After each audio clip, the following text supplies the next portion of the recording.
इतवार का दिन हो, धूप खिली हुई हो, तो चुनाव का रंग भी कुछ खिलने लगता है। अलग अलग रंग खुलने लगते हैं। आज 5 जनसभाएं की। पांचों में दिल्ली के अलग अलग कोने देखे, अलग अलग तरह के मुद्दे देखे, चुनाव और राजनीति के अलग अलग रंग सामने आए। शुरुआत की ग्रेटर कैलाश के अलकनंदा इलाके से, यमुना अपार्टमेंट्स में।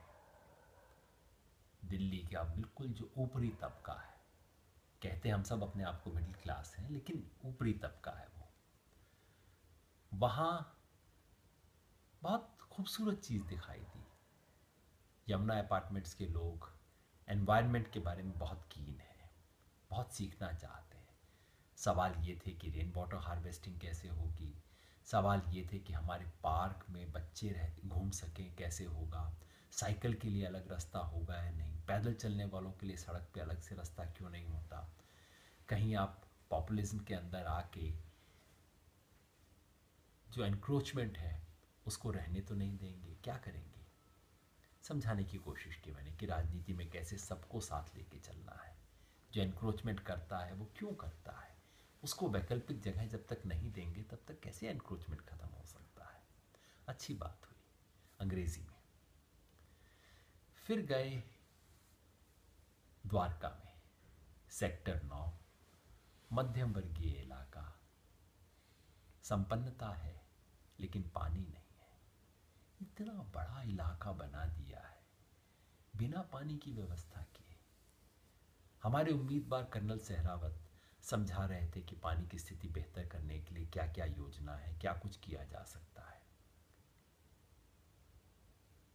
तीसरा इलाका पटपड़गंज, मेरा अपना इलाका, तकनीकी रूप से विश्वासनगर विधानसभा क्षेत्र में आता है। मध्यम और निम्न मध्यम वर्गीय दोनों तरफ के लोग आए हुए थे। सवाल ग्रुप हाउसिंग सोसाइटीज़ का था, उसमें स्वराज को कैसे लागू किया जाएगा। ग्रुप हाउसिंग सोसाइटी अपने आप कुछ कर सकें, इसके लिए क्या हो सकता है। मौका मिला हमारी नई स्कीम को बताने का, कैसे हम MLA लेड स्कीम वगैरह को ख़त्म करके वो पैसा RWAs के हाथ में देंगे ताकि वो अपनी इच्छा से उसे खर्च कर सकें। सवाल अनऑथराइज कॉलोनी के रेगुलराइजेशन का भी था, जिसमें भारतीय जनता पार्टी के जिस तरह के क्लेम्स हैं उसके बारे में सच बताया, बात को आगे बढ़ाया।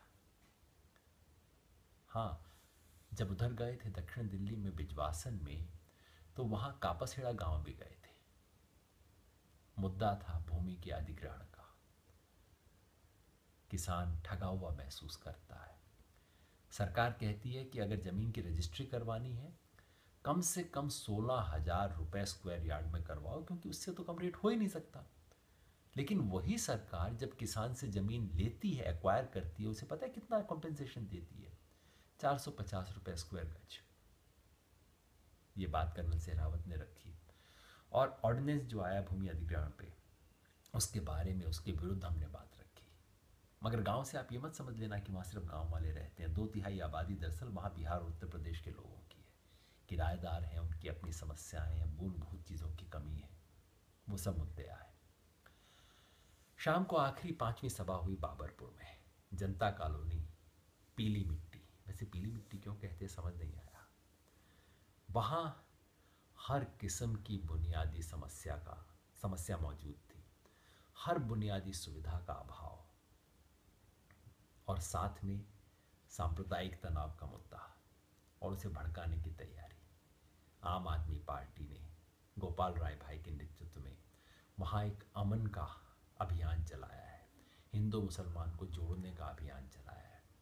और इस मायने में स्टेज पे शहनाज हिंदुस्तानी ने क्या समा बांधा, सब चीज़ों को जोड़ के। एक अच्छा सा लगा कि हाँ, हमारी पार्टी ये काम कर सकती है। और वहाँ के ज़मीन के जुड़े हुए जितने भी मुद्दे हैं, स्कूल का, अस्पताल का, वहाँ बुनियादी सुविधाओं के, सब सवाल उठे।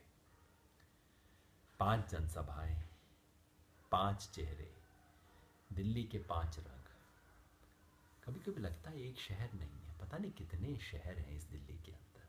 वो लोग कहते हैं 7 दिल्लियाँ इतिहास में। मुझे तो कई बार लगता है आज भी कम से कम 7 दिल्लियाँ इस एक दिल्ली के अंदर